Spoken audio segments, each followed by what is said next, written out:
respected principal sir, honorable dignitaries, teachers and dear friends. From Standard 8th, I am Videsh Monani. Today we are celebrating our 64th Independence Day. I believe that the Independence Day of any country is a moment of pride and glory.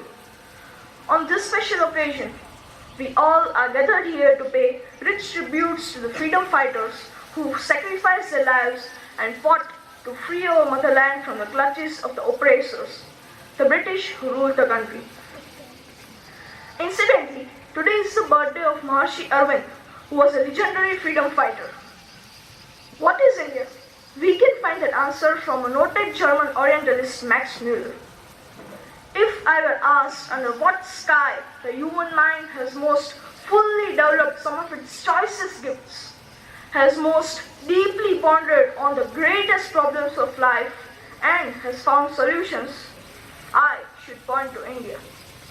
Similarly, as said by a great writer, winner of Nobel Prize in Literature, Romain Rolland, a French scholar, stated, "If there is a place on the face of earth where all the dreams of human mind have found a home from the very earliest days when man began to dream of existence, it is India." But the years after our independence were not so glorious.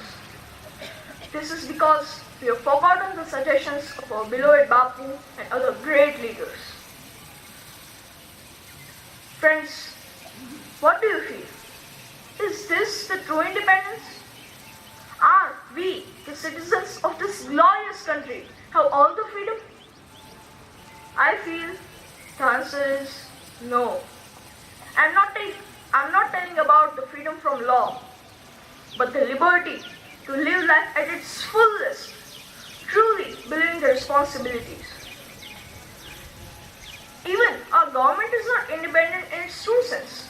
Almost all the policies regarding economy, foreign affairs, healthcare, agriculture, and many more are governed by foreign hands. Nuclear deal is the latest example after the tragic incident in Bhopal. Here are some examples in my mind as to the amount of liberty we enjoy as a citizen.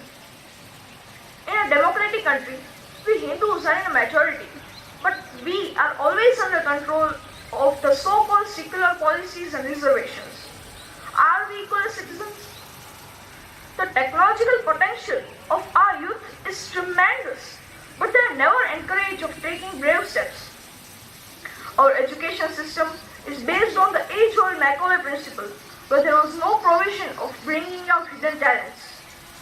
Our policies regarding healthcare are mostly governed by multinationals or WHO, which are always against our greatest heritage of Ayurveda and the Patanjali Yoga Sutras. Mostly all of our economic policies are conducted by IMF or UNO. Our agricultural land is under the biggest threat by the non-socialist companies who drag trillions of dollars of foreign exchange and putting our farmers to nowhere. These are just the glimpses of what our great nation is facing. Can this be conquered? Yes. We need the leaders who can lead the entire world into peace and harmony of mankind and whole of nature. Then and only then we will be able to celebrate our freedom and be proud of the liberty. Each of the citizens should think that freedom is nothing but a chance to be better and better. I can just pray like, may the sun in his course visit no land freer, happier, lovelier than this our own country.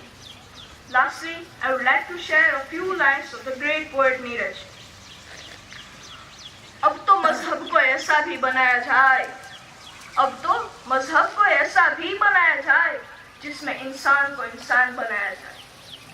आग बहती है गंगा में, झेलम में भी, आग बहती है गंगा में, झेलम में भी, कोई बतलाए कहाँ जाके नहाया जाए, कहाँ जाके